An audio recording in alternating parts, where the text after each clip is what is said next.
নমস্কার বন্ধুরা, তোমরা দেখছো তোমাদের প্রিয় চ্যানেল মলের এক্সক্লুসিভ। আর আমি তোমাদের মলের স্যার। তো বন্ধুরা, এর আগে আমি তোমাদের ইংরেজি থেকে ইতিহাস, ভূগোল, বাংলা ইতিহাস এবং রাষ্ট্রবিজ্ঞানের সব সাজেশন দিয়ে দিচ্ছি। তোমরা যারা সেই ভিডিওগুলো এখন পর্যন্ত দেখোনি, তো তোমরা সেগুলো অতি অবশ্যই দেখে নেবে আমার আমার ভিডিও চ্যানেলে যেয়ে। তো আশা রাখি ওইগুলো থেকে তোমাদের 2024 সালে ফাইনাল পরীক্ষার সব প্রশ্নগুলো তোমরা কমন পাবে। তো তো আজকে বন্ধুরা, তোমাদের বাংলার নাটক, আন্তর্জাতিক গল্প এবং আমার বাংলা থেকে যে প্রশ্নগুলো তোমাদের 2024 সালে খুবই গুরুত্বপূর্ণ, তো সেই প্রশ্নগুলো তোমরা একটু দেখে নাও। প্রথমে আসছি, তোমাদের আছে নাটক। নাটকের রয়েছে বিভাগ এবং নানা রঙের দিন। তো তোমাদের জন্য এই বছর আমি নানা রঙের দিন থেকে মোটে 4টে প্রশ্ন সিলেক্ট করেছি। যে 4টে প্রশ্ন তো যদি তোমরা করতে পারো, তো তোমাদের পরীক্ষার মধ্যে এই 4টে থেকে এই কোশ্চেনগুলো আসার চান্স খুব বেশি।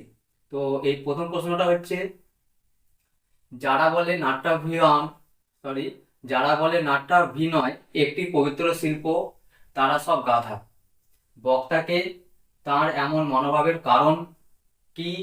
বক্তার এমন মন্তব্য তুমি কতটা যুক্তিসঙ্গত বলে মনে করো? অথবা এই কোশ্চেনটা তোমাদের এইভাবেও ঘুরিয়ে দিতে পারে, এই পবিত্রতার নামাবলীটা হঠাৎ ফাঁস হয়ে আমার সামনে কোন দিনের কথা বলা হয়েছে? কিভাবে, কখন পবিত্র নামাবলী ফাঁস হয়েছিল? অথবা প্রশ্নটা তোমাদের ঘুরিয়ে দিতে পারে এইভাবে, সেই রাতেই জীবনের জীবনের এই প্রথম মোক্ষম বুঝলাম। এই প্রথম প্রশ্নটা তোমাদের এই নাটক থেকে ভেরি ভেরি ইম্পর্টেন্ট। দ্বিতীয় নম্বর আসছি, এই তো জীবনের সত্য কালীনাথ। বক্তাকে বক্তা জীবনের কোন সত্যকে উপলব্ধি করেছেন? অথবা প্রশ্নটা তোমাদের ঘুরিয়ে দিতে পারে, আমাদের দিন ফুরিয়েছে। এই প্রশ্নটা খুবই ইম্পর্টেন্ট।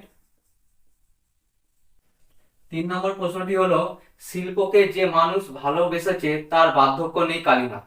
বক্তাকে মন্তব্যটির তাৎপর্য ব্যাখ্যা করো। আর 4 নম্বরটি হলো, নানা রঙের দিন নাটকে রজনীকান্ত চট্টোপাধ্যায়ের চরিত্র বিশ্লেষণ করো। এই নানা রঙের দিন থেকে এই 4টে প্রশ্ন যদি তোমরা করতে পারো ভালো মতো প্র্যাকটিস, তো আশা রাখি তোমাদের 2024 সালে অতি অবশ্যই একটি প্রশ্ন তোমরা কমন পাবেই। এবারে আসছি আন্তর্জাতিক গল্প থেকে অলৌকিক।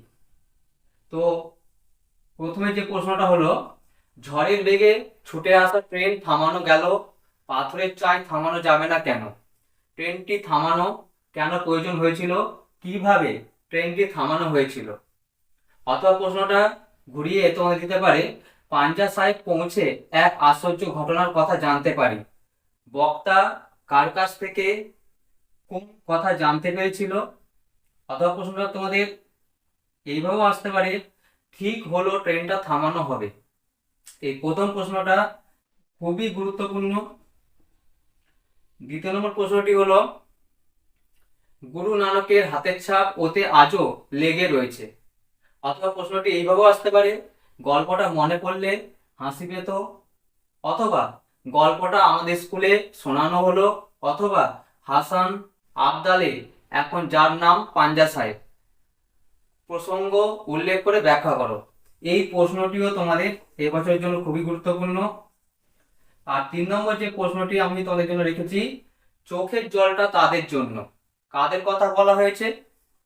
বক্তার এমন বক্তার এমন মন্তব্যের কারণ কি, তা ব্যাখ্যা করো। এই ছিল আন্তর্জাতিক গল্প অলৌকিক থেকে তোমাদের এই 3টে প্রশ্ন। এবার আসি আমার বাংলা থেকে। আমার বাংলা যে প্রথম প্রশ্নটি হলো, কিন্তু হাতি বেগার আর চললো না। হাতি বেগার আইন কি, তা চললো না কেন, তা লেখো। দ্বিতীয় নম্বর যে প্রশ্নটি, এত ফসল, এত প্রাচুর্য, তবু কিন্তু মানুষগুলোর দিকে তাকালে মনে হয় জীবনে তাদের শান্তি নেই। মানুষগুলোর জীবনে শান্তি নেই কেন? 3 নম্বর প্রশ্নটি, জেলখানায় অসহ্য লাগে অপরাধের তুলনায় শাস্তির এই হেরফের। বক্সার জেলে অভিজাত কয়েদিদের বিবরণ দাও। জেল কর্তৃপক্ষের বিষম আচরণ মূল্যায়ন করো। অথবা এই প্রশ্নটা তোমাদের এইভাবে দিতে পারে, আজ ইংরেজ নেই তবু আগের ব্যবস্থায় বহাল আছে বক্সায়। 4 নম্বর, তোমরা হাত বাড়াও তাকে সাহায্য করো। লেখক কাকে কিভাবে কেন সাহায্য করতে বলেছেন তা লেখো। আর শেষ যে প্রশ্নটি 5 নম্বর, আমার বাংলা থেকে গারো পাহাড়ের নিচে যারা বসবাস করে তাদের জীবনযাত্রার সংক্ষিপ্ত বর্ণনা দাও। এই ছিল তোমাদের আন্তর্জাতিক গল্প, নাটক এবং আমার বাংলা থেকে প্রশ্ন। তো বন্ধুরা, তোমরা যদি এই প্রশ্নগুলো ঠিকঠাক করে প্র্যাকটিস করতে পারো তো 2024 সালে তোমাদের উচ্চ মাধ্যমিক পরীক্ষায় আশা করি এর মধ্যে তোমরা সমস্ত কমন পাবে। আর বন্ধুরা, আমার ভিডিওটি যদি তোমাদের ভালো লেগে থাকে তাহলে তোমরা অতি অবশ্যই আমার এই চ্যানেলটিকে সাবস্ক্রাইব করবে, লাইক করবে এবং তোমার বন্ধু বান্ধবদের শেয়ার করে দেবে। তো চলো প্রশ্নগুলো তোমরা একটু দেখে নাও।